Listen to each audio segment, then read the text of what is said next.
فارفتا داود جرما Eenyu bam koya eenyu bam horma kana. داود جرما تكاسن Daawwitti Girma. Suma video kana immoo copy link share nu gochuun fedha keessa na ta'u faarfannaa torban kana keessa ba'e tokko si dhaggeeffachiisa. Abbaa isaa wajjin na himta.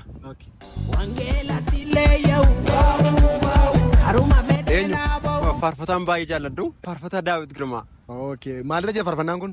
فارفنان كوني يوتيوبي كان داود جرما رجرا Eebbifame Daawwitti Girma. Daawit Girmaa faarfannaan kun YouTube eenyurra jira? YouTube Daawwit Girmaa irraa deemtee dhaggeeffachuu dandeessu. Qabi. Eenyu bam koya eenyu bam horma kana. داود جرما تكاسن Dhaggeeffataan ture mun amma dhaggeeffataa fi. Amma سبسكرايب godhata subscribe godhata dhiisoo. يوتيوب داود جرما سبسكرايب godhe فارفنا Dee faarfannaa jiru. Faarfannaa jiru. Jibbee matooniitti dhiise eenyummaa keetti agarsiise ati uumaa koo situu mataa koof na kaase yoomkaan gatiin koo rakkase. YouTube Daawit Girmaa irra jira. Namoonni dhaggeeffatanii subscribe godhanii ijoollee keenya jajjabeessuun qooda keessa na ta'u siniin jedha. Thank you.